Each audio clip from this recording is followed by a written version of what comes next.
Everyone. बहुत दिनों के बाद आज जबलपुर जाने का अवसर मिला और मेरे घर से जबलपुर की दूरी लगभग 110 किलोमीटर है और किसी भी बाहरी क्षेत्र में जाने के लिए या बड़े शहरों में जाने के लिए हमको इस ट्रेन से सफर करना पड़ता है। बहुत ही सुंदर सुंदर नज़ारों के बीच में यह हमारी ट्रेन अपना सफर तय करती है और सतपुड़ा की सुंदर सुंदर वादियां और मध्य प्रदेश की जीवनदायी नदी नर्मदा नदी के पुल के ऊपर से जाते हुए और अन्य छोटी छोटी बहुत सी नदी यहां से गुजरती हैं। इस छोटे से संक्षिप्त सफर में इतने सुंदर सुंदर नजारे मिलते हैं, देखकर मन अभिभूत हो जाता है। यह जो हमारी ट्रेन है गोंदिया से जबलपुर के लिए अंग्रेजों के द्वारा बनवाई गई थी लगभग 150 साल पहले। यह छोटी लाइन थी, नैरो गेज थी। लगभग आज से 5 साल तो हो गए, लगभग 5 साल से हम लोगों को बड़ी लाइन का सफर तय करने का सुअवसर मिल रहा है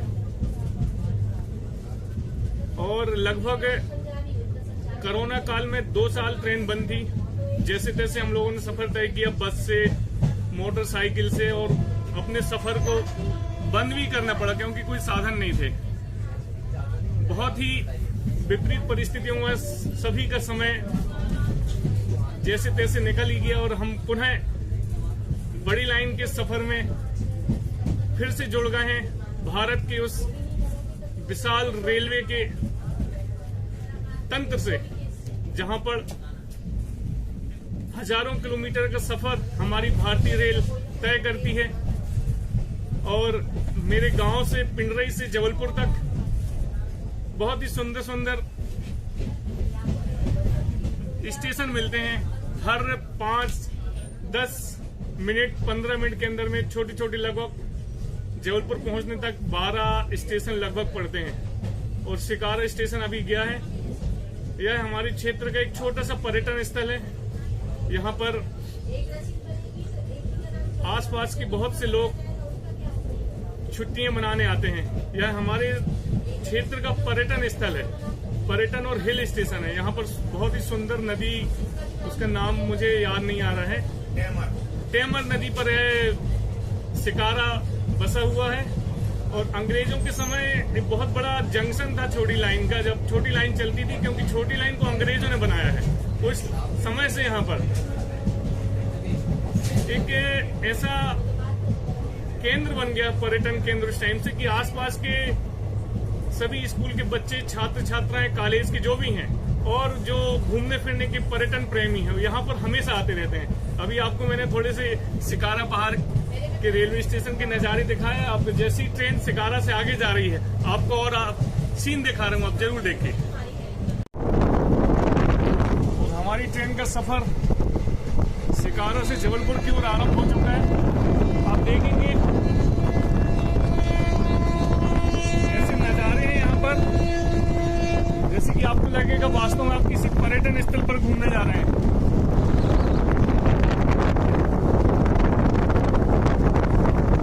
सतपुड़ा की छोटी छोटी पहाड़ियों के बीच से गुजरती हुई है हमारी ट्रेन मध्य प्रदेश के एक महानगर जबलपुर की ओर हमें ले जाती है। और समस्त हम जैसे क्षेत्रवासियों के लिए है एक जीवनदायिनी के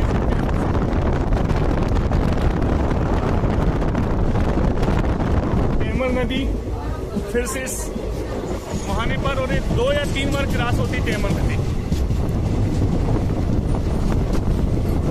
टेमर नदी के आसपास जिसके भी खेत पड़ते हैं, जिनमें किसानों के वो टेमर नदी से पानी लेकर अपनी गेहूं की फसल है, चने की फसल है, उत्पादन करते हैं और इनका जीविकोपार्जन भी बढ़िया होता है।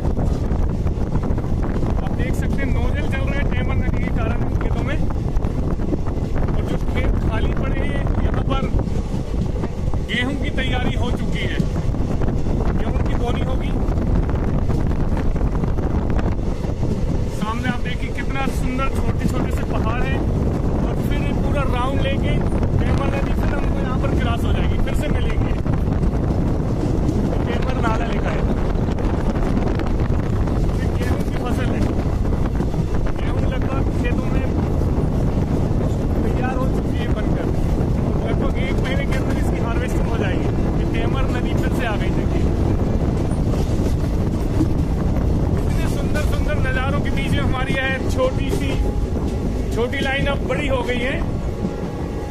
इतने सुंदर नजारे हैं यहाँ पर।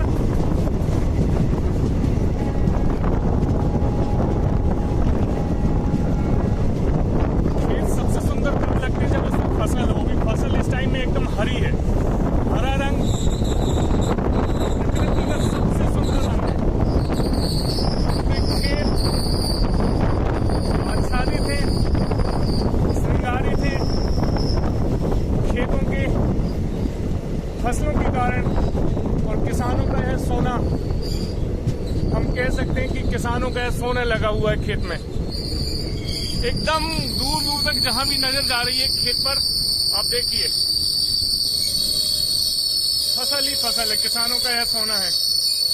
और गेहूं की फसल खेतों को सुंदर से सुंदरतम बना रही है। बहुत ही सुंदर नज़ारे हैं, और इस ट्रेन में बैठकर हम अपने सफर का भी आनंद ले सकते हैं, और हम अपनी मंजिल तक भी पहुंच सकते हैं। पहुंच रहे हैं। सफर भी सुंदर है और मंजिल भी बहुत खूबसूरत है। फरवरी का मौसम चल रहा है और ठंडी एकदम अपने अंतिम पड़ाव की ओर है।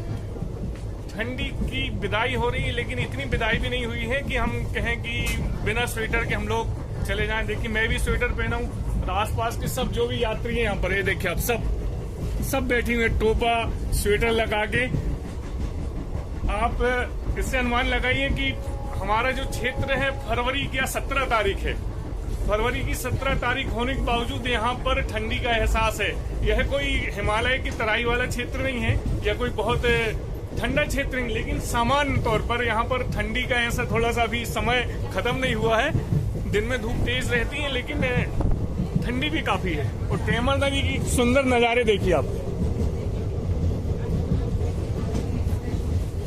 इतनी सुंदर सुंदर नदी और पर्वत श्रृंखलाओं के बीच में हमारी यह ट्रेन हमें अपने गंतव्य स्थल हमारी संस्कारधानी जिसे कहते हैं जबलपुर लेकर जाती है। और हम अपने इस छोटे से 2-2.5-3 घंटे के सफर में वह भारतीय पर्यटन क्षेत्र में जो अपना विशेष स्थान रखता है जबलपुर भेड़ाघाट, जहां पर आप नाम सुने होंगे, बहुत चर्चित जलप्रपात है, वहां यह लेके जाती है। और आप देखिए गेहूं के खेत इस टाइम में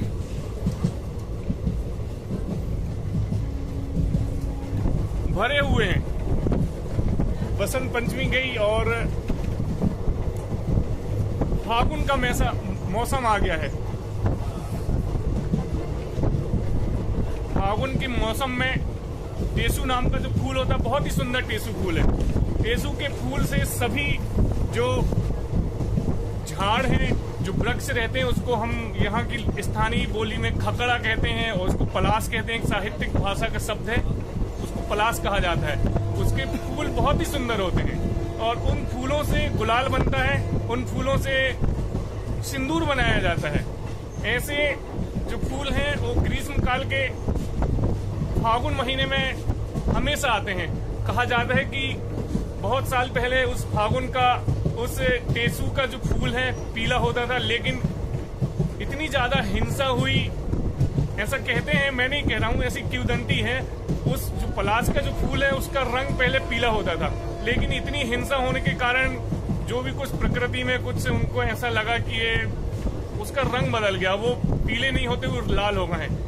जो भी हो, लेकिन टेसू के फूल बहुत सुंदर होते हैं और सिर्फ साल में एक बार होते हैं। टेसू का फूल यहाँ पलाश का जो झाड़ होता है उस पर पाए जाते हैं, और उनकी सुंदरता अविस्मरणीय रहती। किसी जमाने में जब रंगों का उपयोग नहीं होता था, रासायनिक रंग नहीं बनते थे, तो टेसू के फूल की होली खेली जाती थी। उसका रंग उबाला जाता था उन फूलों को, और उस रंग से एक जैविक कह सकते हैं, जैविक रंगों की होली खेली जाती थी। और इस महीने में बहुलता में हमारे क्षेत्र में टेसू देखने को मिल रहे हैं।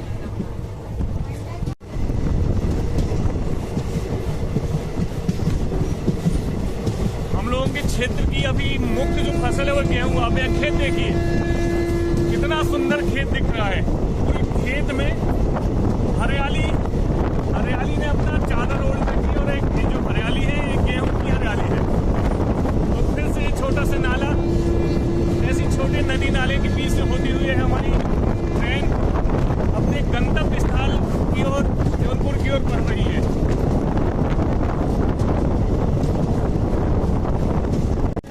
भारत का सबसे बड़ा राष्ट्रीय राजमार्ग इस ट्रेन से भी देखने को मिल सकता है। आप देख रहे हैं पहले NH7 था और अब 34 नंबर का NH है, जो कि कश्मीर से कन्याकुमारी को जोड़ने वाला बहुत ही प्रमुख राष्ट्रीय राजमार्ग है। कश्मीर से कन्याकुमारी तक आप चले जाइए, 4 लाइन का यह सुंदर सा राजमार्ग आपको जबलपुर होते हुए लेकर जाएगा। बरगी स्टेशन में ट्रेन आकर खड़ी हुई है। इन छोटे छोटे हर स्टेशन में लगभग एक या आसपास 60 सेकंड 40 सेकंड का कुछ समय निर्धारित है। सभी पैसेंजर ट्रेनें ऐसे स्टेशनों पर आकर रुकती हैं और यह बरगी स्टेशन बरगी बांध के लिए भी ज़्यादा प्रसिद्ध है। यहाँ पर नर्मदा नदी का एक विशाल बांध बना हुआ है, जिस पर साल में कुछ ऐसा मध्य प्रदेश पर्यटन विभाग द्वारा या मध्य प्रदेश शासन के द्वारा जल महोत्सव आयोजित किया जाता है और यह अपने बांध के लिए बहुत प्रसिद्ध है। यहाँ पर टरबाइन लगी हुई है, बिजली उत्पादन होती है और मध्य प्रदेश का जो विद्युत मंडल है वह इन को खरीद कर विद्युत मंडल को बेचते हैं। यह यहाँ की जो खेती व्यवस्था है उसके लिए इस पर बहुत शानदार नहर की योजनाएं हैं, सिंचाई योजनाएं हैं जो मध्य प्रदेश शासन की जल विभाग की इस बांध के द्वारा पूरी होती हैं। यहाँ के किसानों के लिए यह बांध एक क्या कह सकते हैं बहुत लाभकारी सिद्ध हुआ है। और कभी जब इस पर बांध नहीं था, सिर्फ नदी थी, तो कुछ ही किसानों को उस जल का उपयोग या फिर जल से जो फायदा होता है वह होता था। लेकिन जब से बांध बना है आसपास के हजारों हेक्टेयर में बढ़िया से बढ़िया फसल होने लगी है, उत्पादन बढ़ गया है और आर्थिक जो लाभ होना चाहिए वह समस्त किसानों को हो रहा है। बहुत ही विशाल बरगी बांध है। आप कभी मध्य प्रदेश आए तो बरगी बांध उतरकर बरगी बांध जरूर देखें, बरगी उतरकर बरगी बांध जरूर देखें।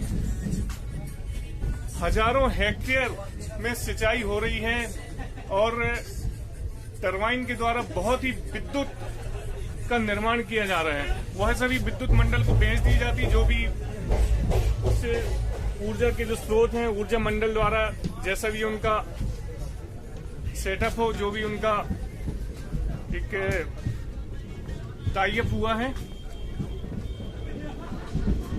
और बरगी बांध के बाद अब ट्रेन निकल चली है जमतरा या चारघाट की ओर, जहां से आपको दिखाता हूं नर्मदा नदी के दर्शन करने के लिए हम लोग गेट पर आ चुके हैं। इस ट्रेन में आप यदि सफर करेंगे तो आपको खान पान व्यवस्था भी मिल जाएगी। यहाँ पर ताजा आपको चने का स्वाद भी मिलेगा, एकदम शानदार। हमारे साथ अभी आप देखेंगे कि हमारे जो देसी स्थानीय कैटरर हैं वो बढ़िया घर से बना हुआ चना लाते हैं। आप देखिए, ये देखिए चना मसाले बेच रहे हैं बबलू भाई हमारे। कहाँ के रहने वाले भैया? शिकारा के रहने वाले बबलू भाई हैं। और ये चना आपको बढ़िया स्वादिष्ट, उसमें मसाला जैसा आप बोलेंगे वैसा बना के देंगे। कितने रुपए का देंगे अहमद बोलो आप? आपके पास यदि 5 रुपए है कम से कम तो भी दे देंगे, 10 रुपए का तो देते ही हैं। और आप 50 का ले लो, 100 का ले लो, उसकी कोई बात नहीं। और एक बात और है, आपके पास यदि पैसा ना हो तो उधार भी दे सकते हैं। और उधार भी नहीं, यदि आप बोले कि भाई आज यार भूख लगी है थोड़ी ऐसी दे दे, तो बबलू भाई ऐसे दे देंगे ना बबलू भैया? बबलू भैया देखिए वचन आप सबके सामने हार रहे हैं, ये सबके सामने बोल रहे हैं, इतने दयालु प्रवृत्ति के हैं। ये उस टाइम से चना बेच रहे हैं जब हमारी लाइन छोटी थी और अब बड़ी हो गई है। तो आप हमारे इस स्थानीय सफर का आनंद लेंगे कभी, तो इन चनों का भी थोड़ा सा आप देख लीजिए। बढ़िया प्याज है, मसाला है, नमक है, और ये कोई करंट बाबा का तेल करके बेचते हैं, शायद वो भी बेचते हैं। तो कभी इस सफर में यदि आप आए तो इस छोटे से संक्षिप्त से सफर में ऐसे आपको खान पान की हमारे देसी स्वाद भी आपको मिलेगा। जरूर लुत्फ उठाइए। फरवरी में जाती हुई ठंडी, लेकिन अभी भी सुबह सुबह इतना ठंडा मौसम है कि आप बिना स्वेटर के और बिना कान में टोपा लगाए निकल नहीं सकते। दिन की धूप बहुत तेज है, लेकिन शाम का समय थोड़ा सा ठंडी में हो जाता है, और सुबह की जो ठंडी है एकदम कड़कड़ाती ठंडी है। बिना इसके सफर करना अभी फिलहाल तो कुछ समय तक नामुमकिन है।